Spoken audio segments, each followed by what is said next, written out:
السلام علیکم ورحمۃ اللہ وبرکاتہ۔ کیا حال ہے آپ سب کا؟ امید کرتی ہوں آپ سب صحت اور ایمان کی بہترین حالت میں ہوں گے، اپنا ڈیلی کا لیسن سن رہے ہوں گے اور جو عمل کی باتیں ہیں ان کے اوپر عمل بھی کر رہے ہوں گے، اور دوسروں کے ساتھ اس لیسن کو ضرور شیئر کیا کریں تاکہ زیادہ سے زیادہ لوگ قرآن پاک کی تعلیم سے مستفید ہوں۔ اور دوسرا یہ کہ کومنٹس لازمی کیا کریں، اس چینل کو لائک کریں اور سبسکرائب بھی کریں۔ چلیں جی، ہمارا آج کا لیسن ہے سورہ البقرہ، آیت نمبر 161 سے 165 تک۔ اعوذ باللہ من الشیطان الرجیم، بسم اللہ الرحمن الرحیم۔ ان الذین، بے شک وہ لوگ، کفروا، جنہوں نے کفر کیا، وماتوا، اور وہ مر گئے، وہم، حالانکہ وہ، کفار، کافر ہیں، اولئک، یہی لوگ، علیہم، ان پر، لعنت اللہ، اللہ کی لعنت ہے، والملائکۃ، اور فرشتوں کی، والناس، اور لوگوں کی، اجمعین، سب کے سب، یعنی کہ تمام، خالدین، ہمیشہ رہنے والے ہیں، فیہا، اس میں، لا یخفف، نہیں ہلکا کیا جائے گا، عنہم، ان سے، عذاب، عذاب، ولا، اور نہ، ہم، وہ، ینظرون، مہلت دیے جائیں گے۔ وَإِلَٰهُکُمْ، اور الہ تمہارا، الہ، الہ ہے، واحد، ایک، لا الہ، نہیں کوئی الہ، الا، مگر، ہوا، وہی، الرحمن، جو بہت مہربان ہے، الرحیم، بہت رحم فرمانے والا ہے۔ ان، بے شک، فی،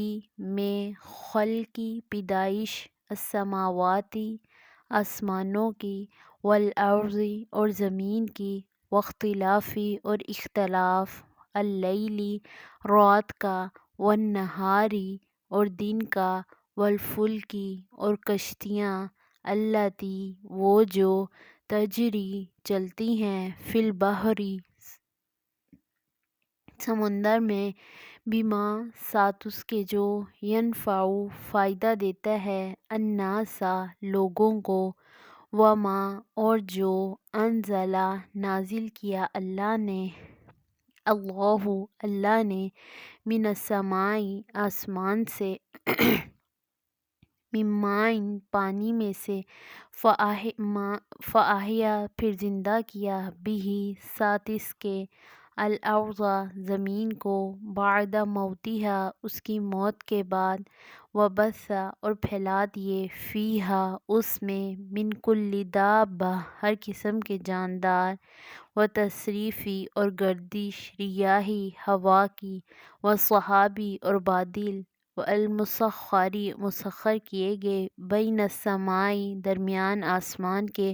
والارض، اور زمین کے، لآیات، البتہ نشانیاں ہیں، لقوم، ایک قوم کے لیے،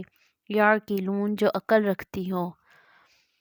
ومن الناس، اور لوگوں میں سے، من، جو، یتخذ، بنا لیتے ہیں، من دون اللہ، اللہ کے سوا، اندادا، شریک، یحبونہم، وہ محبت کرتے ہیں ان سے، کحب، مانند محبت، اللہ، اللہ کی،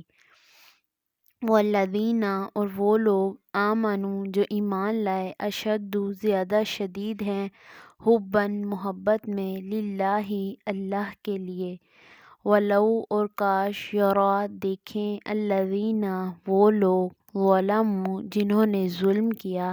اذ، جب، یرون، وہ دیکھیں گے، عذاب کو، تو وہ کیا پکار اٹھیں گے، انا، بے شک، قوت، للہ، اللہ کے لیے ہے، جمیعاً، ساری کی ساری، وَأَنَّ، اور بے شک، اللہ، اللہ، شدید العذاب، سخت عذاب والا ہے۔ جی تو آیت نمبر 161 دیکھیں، بے شک وہ لوگ جنہوں نے کفر کیا اور وہ مر گئے حالانکہ وہ کافر ہیں، یہی لوگ ہیں ان پر اللہ کی لعنت ہے، اور فرشتوں کی، اور لوگوں کی، سب کے سب، یعنی کہ تمام مخلوقات جتنی بھی ہے۔ اس میں اللہ تعالیٰ کیا فرمانے ہیں، جو لوگ کافر ہیں اور وہ مر گئے ہیں اور حالانکہ وہ کافر ہیں، یعنی کہ انہوں نے ایمان کا اقرار نہیں کیا، ان پر اللہ تعالیٰ ان کی سزا کیا ہے کہ ان کے اوپر اللہ تعالیٰ کی بھی لعنت ہے اور فرشتوں کی بھی، اور تمام دنیا میں جتنے بھی لوگ پائے جاتے ہیں سب کی ان کے اوپر لعنت ہے۔ آیت نمبر 162 میں دیکھیں، ہمیشہ رہنے والے ہیں اس میں، نہیں ہلکا کیا جائے گا ان سے عذاب ولا ہم ینظرون، اور نہ وہ مہلت دیے جائیں گے۔ جس طرح پیچھے ہم نے پڑھا ہے کہ جنت میں جب جنتی چلے جائیں گے اہل ایمان والے تو وہ ہمیشہ اسی میں رہیں گے، وہ وہاں سے وہ نہیں نکلیں گے۔ اسی طرح جو اہل عذاب ہیں، جن کو اللہ تعالیٰ جہنم میں ڈال دیں گے، وہ پھر ہمیشہ اسی میں رہیں گے، اور ان سے نہ ہلکا کیا جائے گا عذاب اور نہ ہی وہ مہلت دیے جائیں گے۔ یعنی کہ اگر وہ کہیں گے بھی کہ ہمیں مہلت دے دیں، ہم آئندہ پھر سے ہمیں زندگی دیں اللہ تعالیٰ تاکہ ہم برے کام نہ کریں، تو انہیں مہلت بھی نہیں دی جائے گی۔ آیت نمبر 163 دیکھیں آگے، اور تمہارا الہ ہے ایک ہی، نہیں کوئی الہ مگر وہی جو بہت مہربان نہایت رحم کرنے والا ہے۔ اللہ تعالیٰ کی بڑائی بیان کی جا رہی ہے کہ اللہ تعالیٰ صرف ایک ہی ہے، ہم سب کا الہ جو ہے وہ ایک ہی ہے، اور وہ کون ہے؟ جو بہت مہربان اور رحم کرنے والا ہے۔ آپ دیکھیں گے اللہ تعالیٰ جہاں پہ بھی عذاب کی بات کرتے ہیں اس کے بعد اپنے رحم اور مہربانی کی بھی بات ضرور کرتے ہیں۔ اور دیکھیں اوپر والی آیت میں اللہ تعالیٰ نے اپنے عذاب کا ذکر کیا تو فوراً ہی نیچے اپنے رحم کا بھی ذکر کر دیا ہے، تاکہ میرے بندے خوف زدہ بھی ہیں تو انہیں ہو کہ اگر ہم نے گناہ کیا ہے تو ہم فوراً اللہ تعالیٰ سے توبہ کریں، معافی مانگیں، انشاءاللہ وہ ہمیں معاف کر دیں گا۔ آگے ہے آیت نمبر 164 میں، بے شک پیدائش میں آسمانوں کی اور زمین کی اور اختلاف ہے رات کا اور دن کا، اور کشتیاں وہ جو چلتی ہیں سمندر میں ساتھ اس کے جو فائدہ دیتا ہے لوگوں کو، اور جو نازل کیا اللہ نے۔ یہاں پہ اللہ تعالیٰ کی تخلیق کردہ چیزوں کی بات ہو رہی ہے کہ اللہ تعالیٰ کی کیا کیا نشانیاں ہیں ہمارے لیے۔ اللہ تعالیٰ نے اوپر اپنی توحید کا ذکر کیا ہے تو نیچے اس کی دلیل بھی دے دی ہے کہ زمین و آسمان، دن اور رات، یہ کشتیاں، جو سمندر ہیں، یہ سب کس نے؟ اللہ تعالیٰ نے ہی بنائے ہیں۔ اور دیکھیں گے آپ دن اور رات میں اختلاف ہے، دن آتا ہے پھر رات آتی ہے، یہ نہیں ہے کہ پہلے رات آ جائے پھر دن آ جائے، پہلے دن آئے گا پھر رات آئے گی۔ اور پھر آگے دیکھیں کہ اور وہ جو کشتیاں جو چلتی ہیں سمندر میں ساتھ اس کے جو فائدہ دیتا ہے لوگوں کو، کیا سو کشتیاں کس طرح سمندر دیکھیں آپ دیکھیں بحری جہاز وغیرہ یہ سامان ادھر ادھر تجارت کے لیے کام کرتے ہیں۔ آگے ہے وَمَا أَنزَلَ اللَّهُ مِنَ السَّمَاءِ مِن مَّاءٍ، اور آسمان سے اللہ تعالیٰ نے پانی نازل کیا ہے یعنی کہ بارش، پھر اس سے زندہ کرتے ہیں زمین کو، پھر اس کے بعد موت دیتے ہیں، اور پھر پھیلا دیے اس میں ہر قسم کے جاندار۔ اب دیکھیں ایک بنجر زمین ہوتی ہے، جب اللہ تعالیٰ اس کے بعد بارش برساتے ہیں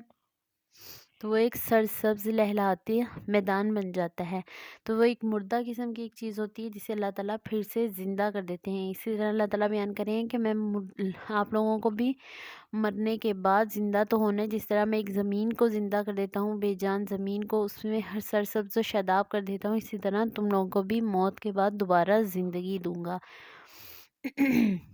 اور پھیلا دی اس میں ہر قسم کے جاندار۔ آپ دیکھیں گے دنیا میں ہر قسم کے جاندار پائے جاتے ہیں، اور اللہ تعالیٰ نے دیکھیں،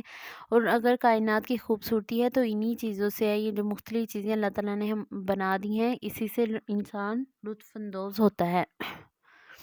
آگے اور گردش ہوا اور بادل مسخر کیے گئے درمیان آسمان کے اور زمین کے، البتہ نشانیاں ہیں ایک قوم کے لیے جو عقل رکھتی ہے۔ اللہ تعالیٰ نے ہوا کو اور بادلوں کو مسخر کر دیا ہے کہ جہاں جہاں بارش برسانی ہے وہاں پہ وہ چلے جاتے ہیں اور وہاں پہ بارش برساتے ہیں۔ اور اللہ تعالیٰ کیا فرما رہے ہیں کہ یہ نشانیاں جو ہیں وہ ایسی قوم کے لیے ہیں جو عقل رکھتی ہوں، جو بے عقل قوم ہو اس سے کوئی فائدہ نہیں ہوتا، وہ اس سے سبق حاصل نہیں کرتی اور نہ ہی وہ ان نشانیوں کو مانتی ہے۔ آگے ہے آیت نمبر 165 میں، اور لوگوں میں سے جو بنا لیتے ہیں اللہ کے سوا شریک اور وہ محبت کرتے ہیں ان سے مانند محبت اللہ کی، اور وہ لوگ جو ایمان لائے زیادہ شدید ہے محبت میں اللہ کے لیے۔ جی اس آیت میں شرک کی بات کی جا رہی ہے کہ اللہ تعالیٰ کیا ہے، اور وہ لوگ جو بنا لیتے ہیں اللہ کے علاوہ شریک۔ اب دیکھیں کہ جو اللہ تعالیٰ کے علاوہ دوسرے مذہب میں بتوں کی پوجا کرنے والے ہیں، یا کچھ لوگ ہوتے ہیں جو بزرگوں کو بے حد کسی بھی ان کا ایک نہ کوئی ایک چیز ایسی تھی، جیسے ایمان والوں کی تو بس وہ اللہ تعالیٰ ہی کی عبادت کرتے ہیں، اسی سے مانگتے ہیں، لیکن اکثر لوگ ایسے تھے جنہوں نے اپنا کوئی نہ کوئی ایسا بنایا ہوا تھا ذریعہ جس سے وہ مانگتے ہیں رزق، یہ وہ دعائیں شعائیں کہ فلاں بزرگ یا کسی بھی طرح کا ان کا ہوتا ہے، تو وہ اس سے ایسی ہی محبت کرتے ہیں جیسا کہ اللہ تعالیٰ سے محبت کرنے کا حق ہے، تو وہ انتہا سے زیادہ شرک کرتے ہیں۔ اور آپ کو پتہ ہے کہ سب سے بڑا جو گناہ ہے وہ شرک کرنا ہے اللہ تعالیٰ کی ذات کے ساتھ۔ اللہ تعالیٰ تمام گناہوں کی معافی دے سکتے ہیں، لیکن شرک کبھی معاف نہیں کیا جاتا۔ اور پھر ہے کہ وہ اللہ اور جو ایمان لانے والے ہیں ان کا کیا بتایا ہے کہ وہ سب سے زیادہ شدید ہوتے ہیں اللہ کی محبت میں۔ اور کاش کے دیکھیں وہ لوگ جنہوں نے ظلم کیا، جب وہ دیکھیں گے عذاب کو تو وہ پکار اٹھیں گے، بے شک قوت اللہ کے لیے ہے ساری کی ساری، اور بے شک اللہ سخت عذاب والا ہے۔ یعنی کہ جو شرک کرنے والے ہیں انہیں جب عذاب دیا جائے گا تو وہ اس عذاب کی تکلیف اور شدت کو دیکھنے کے بعد پکار اٹھیں گے کہ قوت ساری کی ساری اللہ ہی کی ہے۔ چلیں جی، ہمارا لیسن ختم ہوا۔ اللہ تعالیٰ سے دعا ہے کہ اللہ تعالیٰ ہمیں اس کی کائنات میں موجود جو چیزیں ہیں ان کا صحیح استعمال کرنے کی توفیق دیں اور اس کا شکر گزار بنائیں۔ اور سب سے بڑی بات جو آج کے ہمارے لیسن میں ہوئی ہے کہ اللہ تعالیٰ ہمیں شرک جیسی گناہ سے محفوظ رکھیں، ہمارے ایمان پہ خاتمہ کریں، مرتے وقت ہم ایمان ہی کی حالت میں ہوں۔ آمین۔ چلیں جی، انشاءاللہ کل ملاقات کرتے ہیں۔ السلام علیکم ورحمۃ اللہ وبرکاتہ۔